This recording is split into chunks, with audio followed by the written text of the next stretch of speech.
तो अब हम थोड़ा सा और चीजों को आगे बढ़ते हैं उस चीज के अंदर जो हमने डिस्कशन किया था, और यहाँ से आप थोड़ा सा ध्यान दीजिएगा जो बातें हम करने वाले हैं,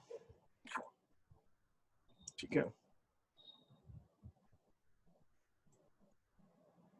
एक बार वो लिंक्स देखना और फिर हम उसको डिस्कस करेंगे, तो that would make more sense, और वो तुमको समझ में भी जल्दी आएगा और वो ही ठीक रहेगा हमारे लिए पहले, क्योंकि वो थोड़ा सा होमवर्क किए हुए रहोगे तो अच्छा रहेगा।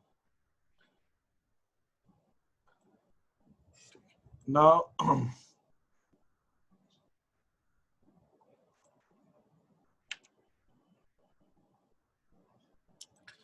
फाइन, एक चीज लास्ट टाइम मैंने आपसे साथ थोड़ा बहुत डिस्कशन किया था उस चीज के ऊपर, ये हम निकालते हैं वैल्यू ऑफ आउटपुट। पहली चीज, अच्छा पहले तो मुझे ये भी आपको बताना पड़ेगा। देखिए क्या होता है कि इकोनॉमिक्स में हमने लास्ट टाइम ये डिस्कस किया था कि मैं आपको उसका रिव्यू देता हूँ आज। इसकी सार्थक की वो क्लास भी हो गया, आज मुझे भी थोड़ा लेट हो गया स्टार्ट करने में। सबसे पहले हम क्या करते हैं, डोमेस्टिक टेरिटरी हम डिफाइन करते हैं। हम डोमेस्टिक टेरिटरी हम डिफाइन करते हैं। डोमेस्टिक टेरिटरी वो टेरिटरी है जिसकी इनकम हम निकालना चाहते हैं, बट वो डोमेस्टिक टेरिटरी में मैंने आपको बताया था it is not the geographical territory, वो हमने डिफाइन कर दिया। फिर डोमेस्टिक टेरिटरी के अंदर की जो इनकम है उसको हम कहते हैं GDP at MP. Domestic territory की इनकम को हम जीडीपी एट एमपी कहते हैं। फिर हमने ये देखा था कि इस जीडीपी एट एमपी में से हम जो हमारी टेरिटरी में जो नॉन रेसिडेंट्स है उनकी इनकम हम माइनस कर देंगे, और हमारे जो रेसिडेंट्स है उनकी दूसरी टेरिटरी से जो इनकम आ रही है वो हम ऐड कर देंगे। तो जीडीपी एट एमपी में फैक्टर इनकम फ्रॉम अब्रॉड, मतलब हमारी टेरिटरी में जो रेसिडेंट्स रहते हैं वो अमेरिका की टेरिटरी से कुछ इनकम ला रहे हैं, कुछ जापान की टेरिटरी से ला रहे हैं, कुछ चाइना की टेरिटरी से ला रहे हैं, कुछ दूसरी टेरिटरी से ला रहे हैं, तो ऐड करेंगे। वो हमारे टेरिटरी के रेसिडेंट्स, और जो हमारे यहाँ के नॉन रेसिडेंट्स हैं वो जो हमारी टेरिटरी में अर्न कर रहे हैं, जो बाहर ले जाने वाले हैं, वो हम माइनस कर देंगे। फिर जो आता है that is GNP at MP. ऐसे ये हमने डिस्कस किया। Now what are we, I am going to start with you is कि हम सबसे पहले अभी जो हम बात करने वाले हैं वो हम ये बात करने वाले हैं कि how do we determine GDP at MP. हम जीडीपी एमपी को डिटरमाइन करते कैसे हैं।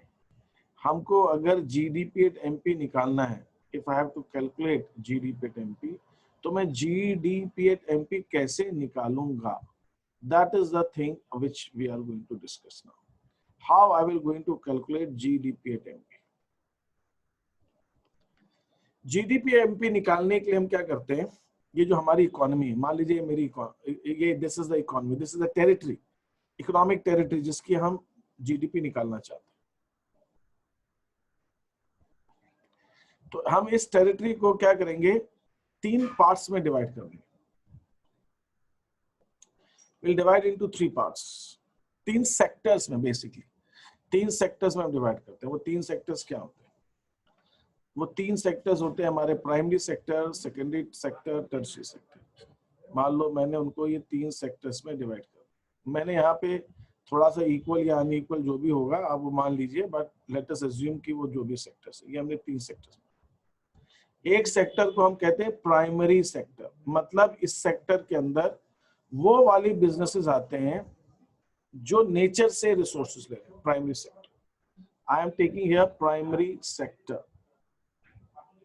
फिर एक हमारा होता है सेकेंडरी सेक्टर, फिर एक होता है हमारा टर्शियरी सेक्टर। तो हमने अपनी इकोनॉमी को, अपनी टेरिटरी को, इकोनॉमिक टेरिटरी को तीन सेक्टर्स में बांट दिया। इसके बाद हम क्या करते हैं, फॉर द, अच्छा ये टेरिटरी में हम बांटते हैं क्यों अलग अलग सेक्टर्स में, अपनी स्टडी के लिए, हम जिससे अच्छे से और अच्छे से हम अपनी इकोनॉमी की नेशनल इनकम को निकाल सकें। तो हम क्या करते हैं, प्राइमरी सेक्टर का जीडीपी अलग निकालेंगे, सेकेंडरी का हम जीडीपी अलग निकालेंगे, और टर्शियरी का जीडीपी अलग निकालेंगे, और फिर इन तीनों को जोड़ देंगे। बस यहाँ पर एक छोटी सी बात कहनी है, जिसको हम जीडीपी कहते हैं, वो जब हम सेक्टर वाइज अलग अलग निकालते हैं तो हम उसको जीडीपी के बजाय हम उसको कहते हैं जीवीए, ग्रॉस वैल्यू एडेड। हम उसको कहते हैं ग्रॉस वैल्यू एडेड। किसका? हर सेक्टर का। हम प्राइमरी सेक्टर का जीवीए निकालेंगे, ग्रॉस वैल्यू एडेड। हम इसी ढंग से टर्शियरी सेक्टर का ग्रॉस वैल्यू एडेड निकालते हैं, जीवीए, जी। हम इस ढंग से ग्रॉस वैल्यू एडेड तीनों सेक्टर्स का निकालते हैं अलग अलग। Gross value added of primary sector, gross value added of secondary sector and the gross value added of tertiary sector. हम तीनों सेक्टर का ग्रॉस वैल्यू एडेड निकालते हैं। और जब हम प्राइमरी सेक्टर का, इसको मैं ऐसे लिखूंगा जीवीए, अब ये एमपी होता है वैसे तो, मैं भी एमपी वर्ड यूज नहीं कर रहा हूं, मार्केट प्राइस। प्राइमरी सेक्टर का जीवीए एट सेकेंडरी सेक्टर का, जीवीए एट टर्शियरी सेक्टर का जब ऐड कर देते हैं तो हमको पूरी इकोनॉमी की जीडीपी मालूम पड़ जाती है। तो हम जीडीपी निकालने के लिए हर सेक्टर का ग्रॉस वैल्यू एडेड निकालते हैं। Now to proceed, gross value added निकालने के लिए हमें तीनों सेक्टर का ग्रॉस वैल्यू एडेड निकालना है। तो अगर मुझे प्राइमरी सेक्टर की मैं बात करूं कि प्राइमरी सेक्टर में कितना आया हुआ,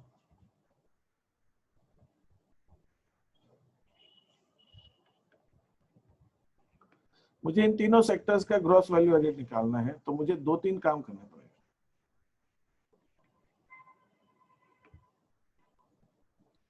मुझे ये देखना पड़ेगा कि what is gross value added. Gross value added का मतलब ये होता है कि हमने एक पर्टिकुलर किसी से रॉ मटेरियल खरीदा और उसके अंदर हमने अपनी वैल्यू कितनी बढ़ाई, हमने अपनी वैल्यू कितनी बढ़ाई। इस ग्रॉस वैल्यू एडेड को समझने के लिए एक एग्जांपल ले लेते हैं। मैं आपसे एक फार्मर से, एक बेसिक इंडस्ट्री से लेता हूं। सपोज एक फार्मर है, फार्मर वीट प्रोड्यूस करता है, फार्मर ने वीट प्रोड्यूस किया और फार्मर ने वो वीट जो है एक मिलर को भेज दिया। मिलर माने वो आटा चक्की वाला, और उसने उस वीट को फ्लोर में कन्वर्ट कर दिया। ठीक, वीट खरीदा उसने फार्मर से और फ्लोर में कन्वर्ट कर दिया। फिर मिलर से जो फ्लोर है वो एक बेकरी वाले ने खरीदा और बेकरी वाले ने फ्लोर से ब्रेड बनाई, और ये ब्रेड जो है बेकरी वाले ने कंज्यूमर्स को भेज दी, ब्रेड ही बेची उसने। यहां पर जो बेकरी वाला है ये सब प्रोड्यूसर्स कहलाएंगे, सब प्रोडक्शन कर रहे हैं, सब वैल्यू एडिशन कर रहे हैं। अगर मैं यहां पर एक चेंज और करता हूं, बेकरी वाले ने डायरेक्ट कंज्यूमर को नहीं बेचा, बेकरी वाले ने कन्फेक्शनर को बेचा, एक रिटेलर को बेचा, एक दुकानदार को बेचा, और उस दुकानदार ने कंज्यूमर को बेचा जिसने ब्रेड यूज की, तो भी इवन देन ये चारों जो है वो प्रोड्यूसर कहलाएंगे, क्योंकि ये यूज नहीं कर रहे, ये आगे सेल कर रहे, प्रोड्यूसर कहलाएंगे। अब मेरे इस एग्जांपल में आप ध्यान दीजिए, सबके सब है ना, सब अपना बंद करके बैठे, आप लोग ध्यान दीजिएगा अच्छे से, बहुत इंपॉर्टेंट एग्जांपल, और ये एक जनरल एग्जांपल है तो ये इजी है समझने में, इसलिए मैं दे रहा हूँ। ये ऐसा कोई अनोखा नहीं है, बल्कि इट इज एवरीवेयर। अभी जो फार्मर जो वीट प्रोड्यूस कर रहा है, तो हम यहाँ पे फार्मर को एक अजम्पशन लेते हैं, इसको ओरिजिनल प्रोड्यूसर मानते हैं। ओरिजिनल प्रोड्यूसर से मतलब ये किसी से खरीद नहीं रहा कुछ, ये सिर्फ अपना प्रोड्यूस कर रहा है। लेकिन रियल लाइफ में ऐसा नहीं होता। फार्मर भी इलेक्ट्रिसिटी खरीदता है, फार्मर भी फर्टिलाइजर खरीदता है, फार्मर भी सीड्स खरीदता है, फार्मर भी दूसरों से खरीदता है, तब वो प्रोड्यूस करता है। लेकिन हमने अपने एग्जाम्पल में कहीं से तो स्टार्ट करना है, तो हमने फार्मर से स्टार्ट किया और फार्मर को ओरिजिनल प्रोड्यूसर मान लिया कि फार्मर किसी से नहीं खरीद रहा, वो जो कुछ क्रिएट कर रहा है वो खुद क्रिएट कर रहा है। तो अब यहाँ पे क्या होता है, फार्मर का हम क्या करेंगे, वैल्यू ऑफ आउटपुट निकालेंगे। वैल्यू ऑफ आउटपुट मतलब फार्मर ने जो प्रोडक्शन किया है उसकी वैल्यू। आउटपुट, आउटपुट माने जितना प्रोडक्शन, फार्मर ने सपोज 800 रुपीज का आउटपुट प्रोडक्शन किया, मैंने आपसे क्या कहा, फार्मर को हमने ओरिजिनल प्रोड्यूसर माना, तो फार्मर ने इंटरमीडिएट माने आपने दूसरे का बना हुआ जो चीज खरीदा है as a raw material, as a खरीद के आपने यहाँ यूज कर लिया, रॉ मटेरियल सर्विसेज जो भी, आप किसी की सर्विसेज खरीदते हैं, एम्प्लॉय की नहीं, किसी दूसरे की। इलेक्ट्रिसिटी इज अ सर्विस, है ना, आप बिजली खरीदते हैं, टेलीफोन की सर्विस खरीदते हैं तो वो भी टेलीफोन सर्विसेज, वो भी सर्विसेज है। ठीक, कंसल्टेंट आपने कोई रखा है जो राय दे रहा है आपको, वो भी सर्विस है। तो इंटरमीडिएट कंजम्पशन हमने फार्मर का 0 मान लिया। नहीं तो क्या होगा, फार्मर ने gross value added at market price कितना किया, जीवेट एमपी। मैं जीवेट एमपी क्यों कह रहा हूँ, व्हाई नॉट ओनली जीवेट एफसी और जीवीए, जीवीए अलग तो होता नहीं है, वो जीवीए एमपी होगा या फैक्टर कॉस्ट होगा, मार्केट प्राइस पे निकलेगा उस पे निकलेगा। तो क्वेश्चन ये उठ सकता है कि यहाँ पे हम फैक्टर कॉस्ट क्यों नहीं ले रहे। फैक्टर कॉस्ट इसलिए नहीं ले रहे कि वैल्यू ऑफ आउटपुट मतलब जिस रेट पे मार्केट में बिकेगा, जो मार्केट में बिकेगा उसमें मार्केट प्राइस से बिकेगा, फैक्टर कॉस्ट में थोड़ी बिकेगा। गवर्नमेंट का टैक्स इंक्लूड करके बेचना पड़ेगा। आप मार्केट में कॉस्ट प्राइस पे तो बेच नहीं रहे हो, आप मार्केट प्राइस पे बेच रहे हो। मार्केट प्राइस में गवर्नमेंट का इनडायरेक्ट टैक्स जुड़ा हुआ है,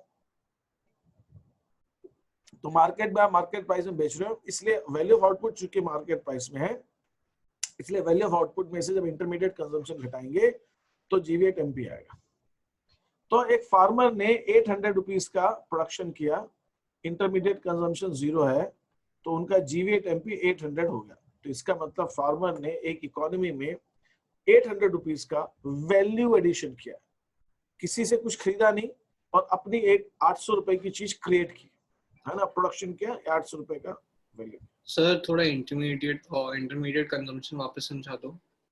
इंटरमीडिएट कंजम्पशन माने दूसरे की जो चीज आप यूज करते हैं अपने उसके लिए प्रोडक्शन एक्टिविटी।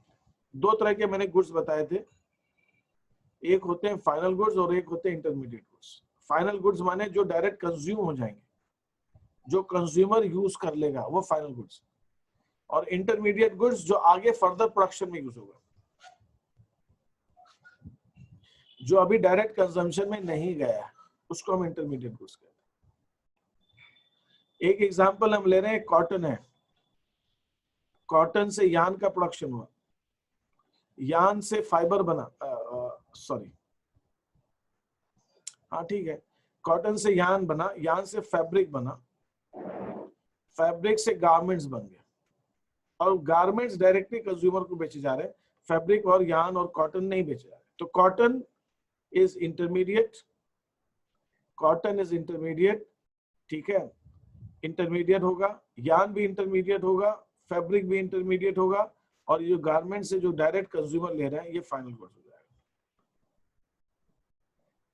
तो intermediate is whatever we use as a service. अब जैसे एक फैक्ट्री के अंदर इंटरमीडिएट गुड्स क्या क्या होते हैं, आप फ्यूल खरीद रहे हैं, फ्यूल माने कोयला खरीद रहे हैं, पेट्रोल खरीद रहे हैं, अगर यूज हो रहा है प्रोडक्शन में, पेट्रोल भी, डीजल खरीद रहे हैं, कोक है, तो what is fuel for you is fuel is coke, petrol, diesel, these are all fuel.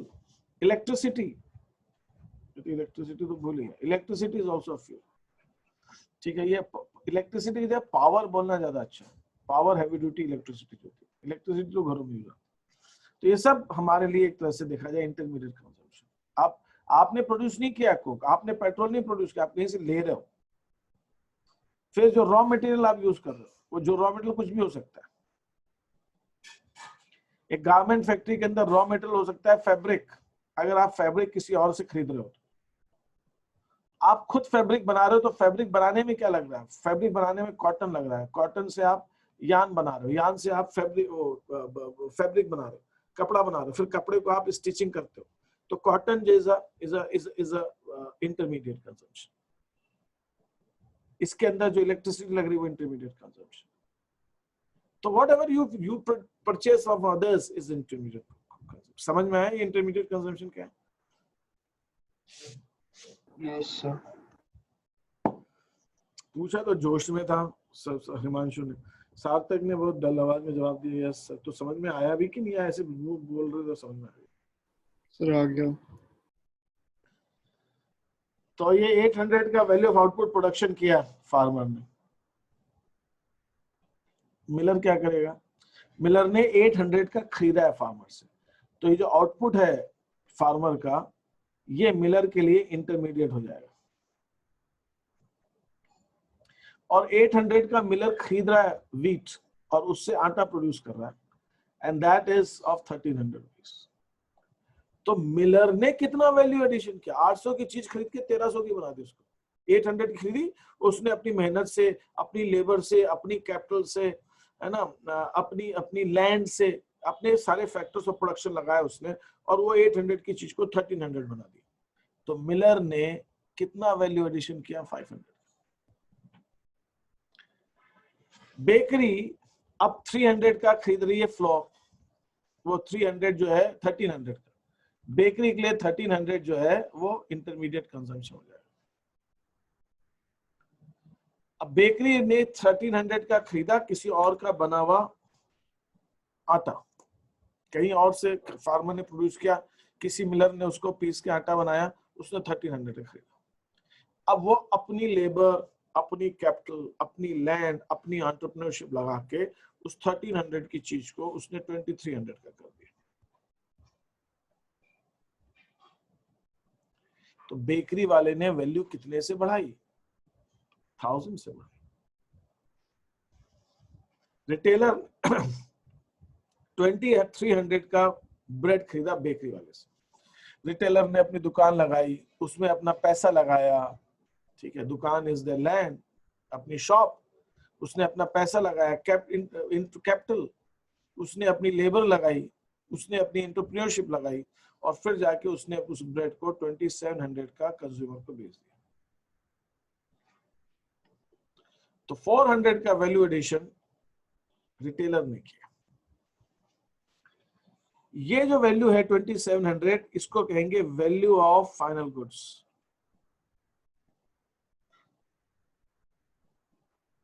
इसको हम बोलते हैं वैल्यू ऑफ फाइनल गुड्स। एक इकोनॉमी में 2700 के फाइनल गुड्स प्रोड्यूस हुए, और अगर हम सबका वैल्यू एडिशन जोड़ेंगे तो ये भी 2700 ही आएगा,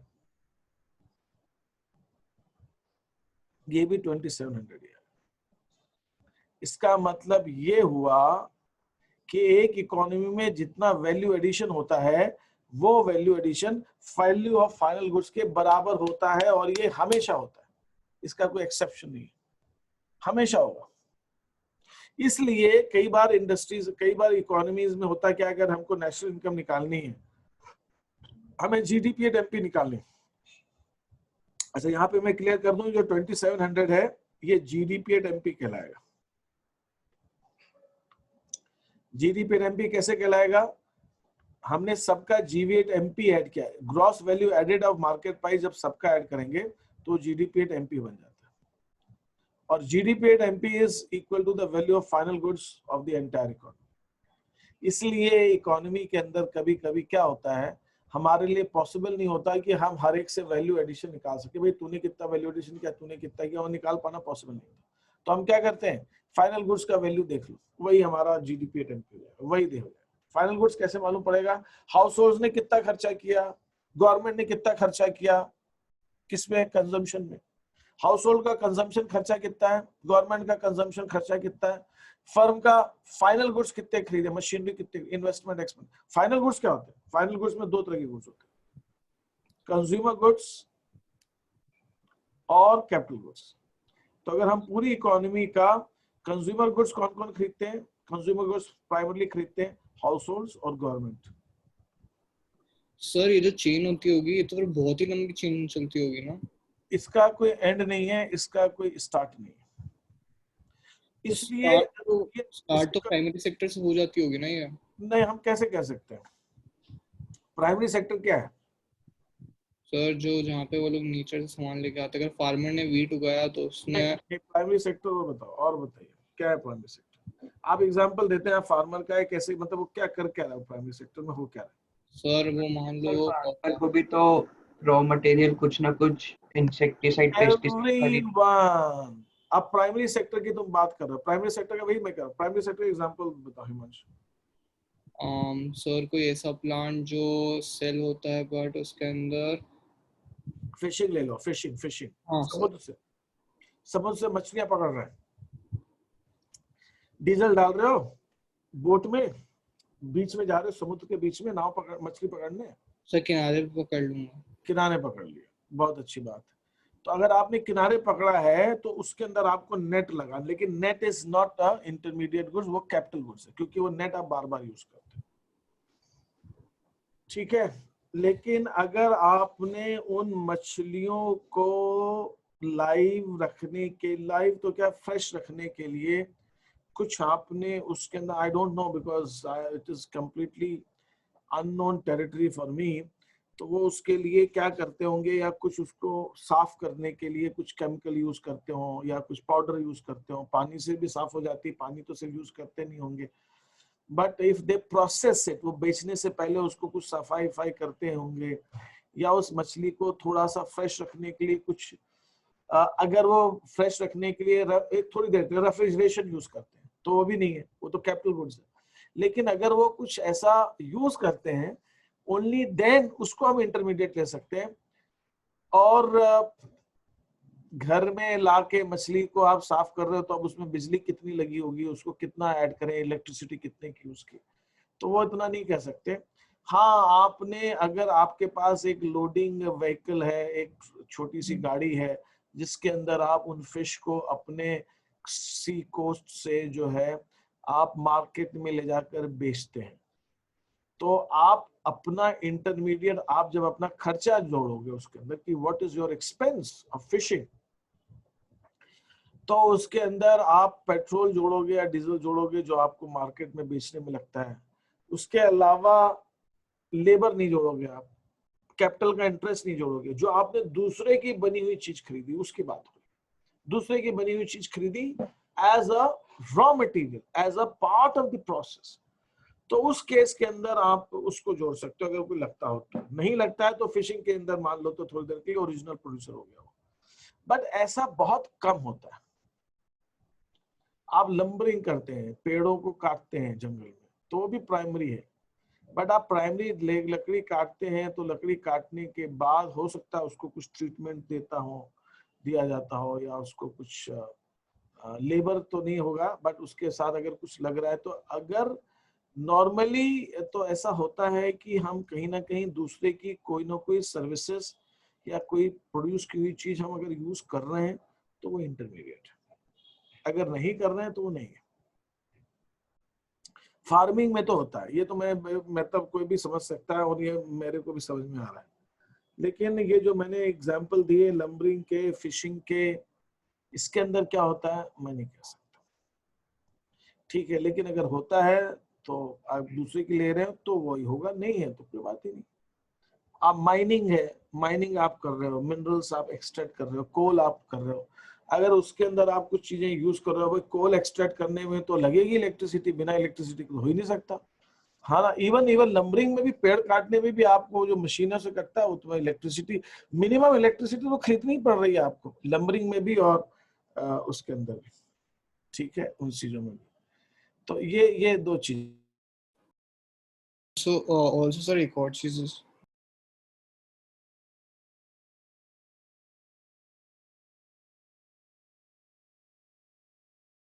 हाँ, क्या कह रहे हो हिमांशु? हाँ सर, एक और इम्पोर्टेंट चीज़ बोलनी थी कि सर एक्चुअली ना हम लोगों के स्कूल में टेस्ट आना शुरू होने वाला है, और उसमें इकोनॉमिक्स में उन लोगों ने उससे स्टार्ट करवाया है, मैक्रो से नहीं करवाया है। इंडियन इकोनॉमी से करवाया। Yes sir. तो सर मतलब हम तीनों में वहीं से स्टार्ट किया, मतलब मैक्रो के एक भी चैप्टर नहीं कराया कि नहीं, तो मैक्रो का एक भी चैप्टर नहीं करवाया, पहले 3 चैप्टर करवा दिए उसके, मैक्रो का भी तो एक भी नहीं करवाया। ठीक है, तो आई गेस यूनिट टेस्ट में भी यही वही पूछेंगे। बिल्कुल जो कराया वही पूछेंगे। तो सर तो फिर उसका इसका एक तरीका ये है कि एक उसकी रीडिंग लगेगी,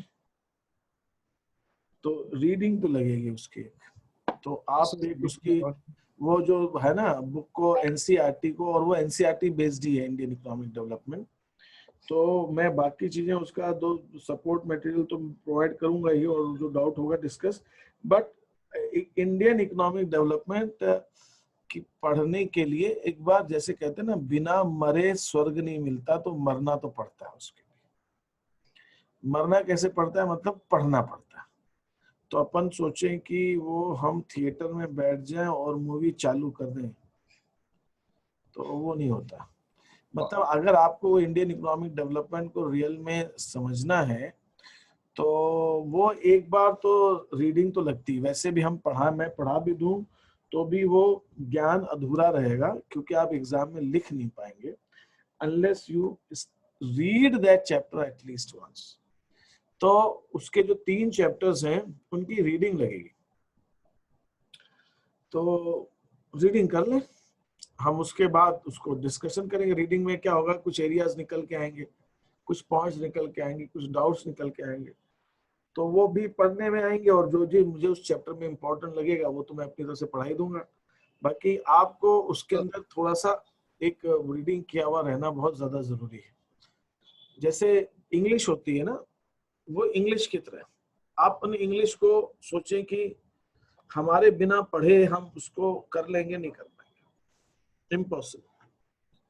वो स्कोरिंग हो गई, क्योंकि एनसीईआरटी से इंडियन इकोनॉमिक डेवलपमेंट में किसी भी सेंटेंस को उठाकर क्वेश्चन बनाया जा सकता है। Any particular sentence can be picked up and there can be a question made on that. तो वो जब एक चैप्टर है तो ठीक है, 2 चैप्टर भी ठीक है। जैसे जैसे नंबर ऑफ चैप्टर्स बढ़ते जाएंगे आपको मालूम नहीं पड़ेगा किस चैप्टर से पूछा। तो वो बिजनेस स्टडीज की तरह उसकी एक बार आपको रीडिंग तो करनी ही पड़ेगी। तो मतलब क्या होता है कि अच्छी बात है, एग्जाम्स होते हैं तो कम से कम हमको ध्यान आता है कि हमको पढ़ना है। तो वो पढ़ने के लिए मतलब उसको एक पढ़ना तो पड़ेगा। एक बार रीडिंग कर डालो उसकी। तो सर उसके वो नोट्स भी दे देना, हम तो थोड़ा नोट्स तो बाद में आएंगे, पहले रीडिंग कर रहे हैं उसको हम डिस्कस करेंगे, उसके बाद नोट्स आएंगे, नंबर आएगा। तो एनसीईआरटी से पढ़ना जरूरी है। एनसीईआरटी से जो उसकी जो वो है बाइबल, गीता, कुरान, वहां से। बाकी दूसरी बुक से मैं नहीं रिकमेंड करूंगा। दूसरी बुक से तो आपके स्कूल में, तुम्हारे स्कूल में कौन सी बुक यूज कर रहे हैं इसके लिए? तो वो सर वीक्योरी संदीप गर्ग रेफर करते हैं। हाँ, तो संदीप गर्ग रेफर करते हैं। तो आप उसमें एक काम ये कर सकते हो कि एनसीईआरटी से तो पढ़ो, और संदीप गर्ग वगैरह को एज अभी के नहीं, अभी तो एग्जाम की बात ही नहीं कह रहा मैं, जनरल भी कह रहा हूँ कि जब आप इस सब्जेक्ट की तैयारी करें, इस चैप्टर, इस टॉपिक की, इंडियन आईडी की, तो पढ़ें आप एनसीईआरटी से। दूसरी बुक्स को एज अ डिक्शनरी यूज कर सकते हैं, एज अ रेफरेंस ही यूज कर। रेफरेंस माने टेक्स्ट बुक नहीं, टेक्स्ट बुक तो एनसीईआरटी है। हम लोग क्या करते हैं, हम टेक्स्ट बुक तो पढ़ते नहीं, रेफरेंस ही पढ़ते हैं। जैसे क्या होता है, कुछ बच्चे गाइड से प्रिपरेशन करते हैं ना, तो ये गाइड वाला तैयारी हो। जैसे क्या होता है, एमपी बोर्ड वगैरह में या इंदौर के कॉलेजेस में कुंजियां मिलती हैं, कुंजी बाजार के अंदर 25 क्वेश्चन मिल गए, इनको घोट लो, इसी में से आया। तो हम लोग रेफरेंस बुक को वैसे पढ़ते हैं, तो वैसा नहीं करना। आप पढ़ लो, रेफरेंस कुंजी पढ़ लो, लेकिन मेन टेक्स्ट बुक तो पढ़ो। तो वो एनसीईआरटी तो एक बार रीडिंग तो करनी ही जरूरी है, और उसको रीडिंग जब आप करें तो आप सो जाएंगे, मुझे मालूम है। तो इसलिए आप पेन लेकर या पेंसिल लेकर रीडिंग करें, जो पॉइंट्स आते जाए उनको अंडरलाइन करते जाओ, और थोड़ा सा एक आध कहीं नोट रखना, कुछ कुछ लिखते जाओ, जिससे कि आपका कंसंट्रेशन बना तो आप अच्छा स्कोर कर ले जाओगे इंडियन इकोनॉमी के अंदर। मैं आपको ऐसी ट्रिक बता रहा हूँ। ये सिर्फ अभी इस एग्जाम की तो बात नहीं है, तो एग्जाम आएगी चली जाएगी, लेकिन अभी तो बड़ी बड़ी एग्जाम बाकी है ना। अभी कोई अपन ने एग्जाम तो दे नहीं दी बोर्ड की, अभी तो आगे एग्जाम बची है अपनी।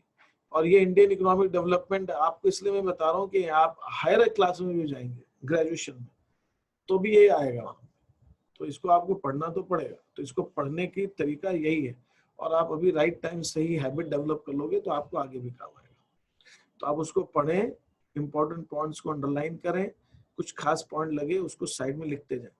तो जैसे आप ऐसे करते जाओगे तो 2-3 चैप्टर बाद आपको समझ में आने लगेगा कि मुझे क्या क्या पॉइंट्स लिखने हैं, कैसे उसको पढ़ना है, और वो हो जाएगा। क्योंकि इसको कोई भी पढ़ा दे, मैं पढ़ा दूं, स्कूल पढ़ा, कोई ये ऐसे समझ में आने वाली चीज नहीं है, और ऐसे आप कर भी नहीं पाओगे जब तक आप खुद नहीं पढ़ोगे।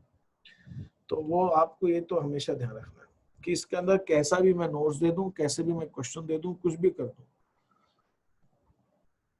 इसको स्कोरिंग करना है तो नहीं आता। मैं जानता हूं ऐसे कई टीचर्स को जो मेरी बात होती रहती है, जो मैं तो अब बंद कर दिया सब, मैंने चेकिंग करना है ना। जब ये आया तो अच्छे अच्छे स्कूलों के टीचर्स, दिल्ली के, गुड़गांव के, नोएडा वगैरह के भी, उनसे सबसे बात जो, वो भी कहते हैं कि सर हम चेक करते हैं तो हमने चाहकर भी बच्चों को पूरे नंबर नहीं दे पाते, क्योंकि जो एनसीईआरटी में लिखा है वो थोड़ा सा अलग है, बच्चे ने कुछ और लिखा है। मार्किंग स्कीम एनसीईआरटी को फॉलो कर रही है, तो हम मार्क्स दे ही नहीं पा रहे हैं, 1-1.5 नंबर 2 नंबर काटने ही पड़ रहा है। तो बच्चे 95, 96, 97 में आके कहीं नहीं रुक जाते। सब कुछ बहुत अच्छा किया है, बहुत बड़े, but if you want to score high, NCERT को पढ़ना पड़ेगा। स्कूल्स में एनसीईआरटी को इंडियन इकोनॉमिक डेवलपमेंट में बहुत कम लोग पढ़ाते हैं, क्योंकि वो टीचर्स को ही दिक्कत आती पढ़ाने, वो पढ़ा ही नहीं पाते, उनको खुद को गाइड लगती। That is bad. एनसीईआरटी है, बीएस है, ये दोनों सब्जेक्ट्स आपके ऐसे हैं जो आपको सिर्फ बीएस और इंडियन इकोनॉमिक डेवलपमेंट एनसीईआरटी से पढ़ना, if you want to score good marks.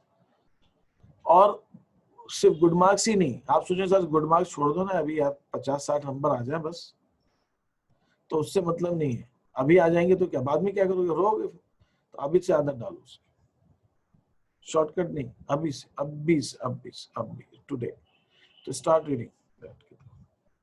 तो आपने जैसे नोट्स मांगे तो आपने सोचा कि नोट्स आ जाएं तो बस ना, वो एनसीईआरटी से जब आप मुझे बताएंगे कि सर मैंने फर्स्ट चैप्टर पढ़ लिया, तो मैं कहूंगा आप आ जाओ बेटा मैदान के अंदर, अपन अब आप समझते हैं उसको। एक बार रीडिंग तो आपको लगानी पड़ेगी,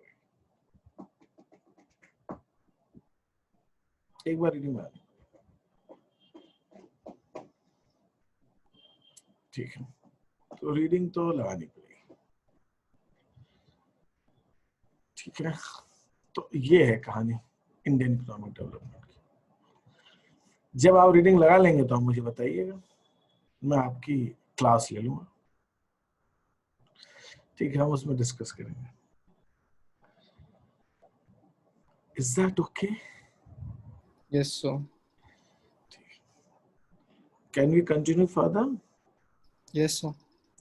okay Sarthak, can we continue further, isn't it? Yes, sir. Great. Shaurya, are you there? Yes, sir. क्या बात है, आज बहुत चुप बैठे हो। अंश, शौर्य, सार्थक, okay okay fine. Ansh, I think you are able to listen to me. Ansh तुमको मेरी आवाज शायद सुनाई दे रही है? Yes, sir. Yes, sir. Areen को भी शायद सुनाई दे रही है ना? हाँ sir. अच्छा ठीक। तो what I was trying to say कि हम इसको वैल्यू एडिशन कहते हैं। तो वैल्यू एडिशन का सबसे पहला सिद्धांत ये जो हम अभी डिस्कस कर रहे हैं, this is the basis to calculate the national income by under various methods. तो वैल्यू एडिशन का the first and the foremost principle is, आपने दूसरे का प्रोड्यूस की हुई चीज में अपने फैक्टर्स ऑफ प्रोडक्शन लगा के उसकी वैल्यू को कितना बढ़ा दिया, दैट इज वैल्यू एडिशन। और इस ढंग से हम जब पूरी इकोनॉमी का वैल्यू एडिशन ऐड करते हैं, ग्रॉस वैल्यू एडिशन, अभी डेप्रिसिएशन तो माइनस नहीं किया ना, और ये वैल्यू एडिशन मार्केट प्राइस में, क्योंकि value of output market price में। तो when we add GV at MP of the entire economy, we get GDP at MP. GDP at MP है। अब जीडीपी एट एमपी से हमने डिस्कस कर लिया, आप जो निकालना चाहो निकाल लो। Once you get the GDP at MP, you can calculate whatever you want. You want NV at NDP at MP, NDP at FC, and NP at FC, whatever. जो निकालना हम निकाल सकते हो। इसमें डेप्रिसिएशन, इनडायरेक्ट टैक्सेस या NIT कह लें या नेट एंड फीफा, उसका एडजस्टमेंट करना है और चीजें आ जाएंगी। लेकिन मैंने आपको साथ साथ ये भी बताया कि GDP at MP निकालने के 2 तरीके हो सकते हैं, और दोनों में आंसर सेम आना चाहिए विथ ऑल लॉजिक। रियलिटी में आता है कि नहीं आता, वो एक अलग इशू है।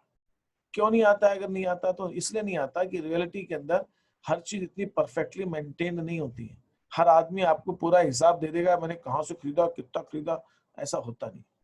Everybody is not that clean and fair, and even if they are clean and fair, they themselves are not able to give you the complete data. तो उस केस के अंदर अलग अलग सोर्स से जब हम नेशनल इनकम निकालते हैं तो उसकी अलग वैल्यू होती है। इसलिए मल्टीपल मेथड्स यूज होती है। कहीं एक यूज होता है, कहीं एक यूज होता है, कहीं यूज होता है, और फिर सबको जोड़ दिया जाता है। कहीं का वो कहता है ना क्या, कहीं का पिटारा और कुनबा जोड़ा करके जो कहावत है, बिल्कुल वैसी होता है नेशनल इनकम। ठीक है, तो हमने जीवीएट एमपी निकाल लिया, सबका ऐड किया, जीडीपी एमपी आ गया। दूसरा, एक इकोनॉमी के अंदर जो भी फाइनल गुड्स प्रोड्यूस हुए उनकी वैल्यू को ऐड किया तो जीडीपी एमपी आ जाएगा। तो जीडीपी एट एमपी जो है फाइनल गुड्स जो हम निकालते हैं, फाइनल गुड्स दो तरह के होते हैं, एक कंज्यूमर गुड्स और कैपिटल गुड्स। कंज्यूमर गुड कौन खरीदते हैं? हाउस होल्ड खरीदते हैं, गवर्नमेंट खरीदती है। कैपिटल गुड्स कौन खरीदते हैं? प्राइमरली फर्म्स खरीदती है और गवर्नमेंट खरीदती है, और हाउस होल्ड से एक ही चीज, वो भी कैपिटल गुड्स। तो हम इस ढंग से अगर कैपिटल गुड्स को ऐड कर दें, सॉरी फाइनल गुड्स को ऐड कर दें, तो जीडीपी एट एमपी आ जाएगा। तो जीडीपी एमपी दोनों ढंग से हम निकाल सकते हैं। अब ये हमने जीडीपी एट एमपी निकाल लिया एक इकोनॉमी का, which is the value of final goods, and that is same, ये जीडीपी एट एमपी आ गया। अब सवाल उठता है, यहां तक आपको करना है। अभी हम जो वैल्यू ऑफ आउटपुट, दो मेथड, तीन मेथड्स हैं आपकी नेशनल इनकम में। One is value of output method, sorry output method,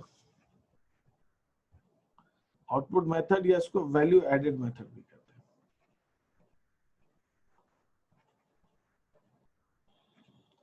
फिर एक इनकम मेथड होती है, एक एक्सपेंडिचर मेथड होती है। तो अभी हम आउटपुट मेथड की बात कर रहे हैं। तो आउटपुट मेथड निकालने के लिए आपको ये ऐसे करना पड़ेगा कि आप सबका जीवेट एमपी निकालेंगे, उसको ऐड करेंगे और दम निकालेंगे। So I can take a one question and explain it to you. Deepti, did you have your exam? हो गया आज का पेपर? क्या पेपर था दीप्ति आज? तो मैं आपको फोटो भेजती हूँ, लाइक मैंने स्क्रीनशॉट लिया है, तो फिर मैं आपको भेज दूंगी, आप एक बार चेक कर देना। आज था क्या, सब्जेक्ट क्या था? अकाउंट। ओके। अब यहाँ पे मैं एक दो चीज आपको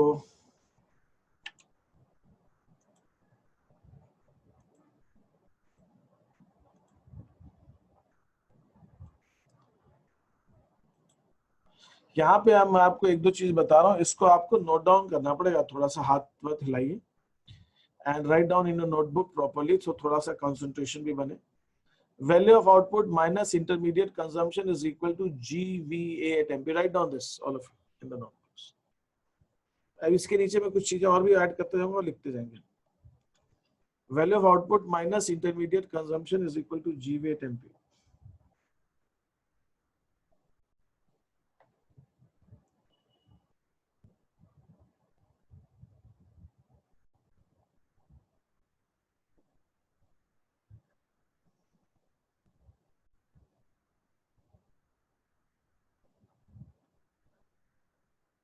ये लिख लिया भाई आप लोगों ने?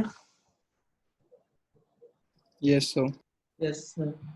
हाँ, वो बिना बोले मालूम नहीं पड़ेगा अभी। तो वैल्यू ऑफ आउटपुट कैसे आता है? अब इसके नीचे लिखिए, value of output is equal to what? Value of output is equal to sales plus production of for self consumption. हमने बेचा नहीं, खुद प्रोड्यूस करके खुद यूज कर लिया, plus closing stock minus opening stock is value of output. तो value of output को हम इस ढंग से बता सकते हैं।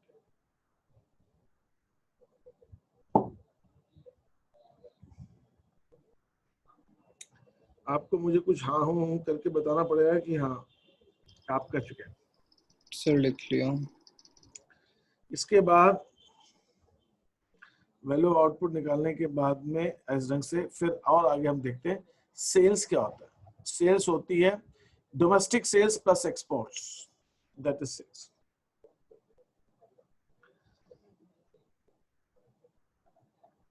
Domestic sales plus exports is equal to sales. हमने कंट्री में क्या बेचा और कंट्री के बाहर क्या बेचा। तो वैल्यू ऑफ आउटपुट क्या है? Sales plus production for self consumption plus closing stock minus opening stock. Sales is equal to domestic sales plus exports is equal to sales. Then further, what is domestic sales? Domestic sales is sales to households, sales to firms, sales to government. So domestic sales is equal to sales to households, sales to firms, and sales to government.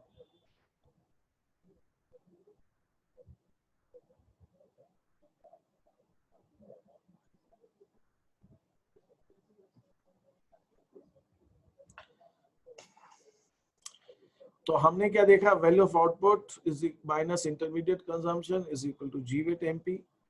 Value of output is equal to sales plus production for self consumption plus closing stock minus opening stock. What is sales? Domestic sales plus exports. And what is domestic sales? Sales to households, sales to farms and sales to government. इस हिसाब से हमको ये चीजें करनी. हाँ. So मेरी दूसरी क्लास. ठीक है. So अब इसको कंटिन्यू करते हैं आगे नेक्स्ट क्लास में. अच्छा, मैंने आपको अकाउंट्स का जो होमवर्क दिया है वो अभी मेरे को सबकी शीट्स मिली नहीं है. I need to get it by tomorrow. मुझे आज शीट नंबर कौन सा है सर? वो मैं देख के आपको बता दूंगा. मैंने लास्ट टाइम आपको उसको गुडविल की मेथड्स के कुछ क्वेश्चंस भेजे थे, वो मुझे को चाहिए. और सर एक बार वो शीट आप वापस ग्रुप में डाल देना, फिर उसको वापस बस रिप्लाई करके भेज दो कि ये वाली शीट है. और दूसरा, हाँ बोलो क्या कह रहे हैं. Sir I have doubt in accounts sir that sir आपने कहा था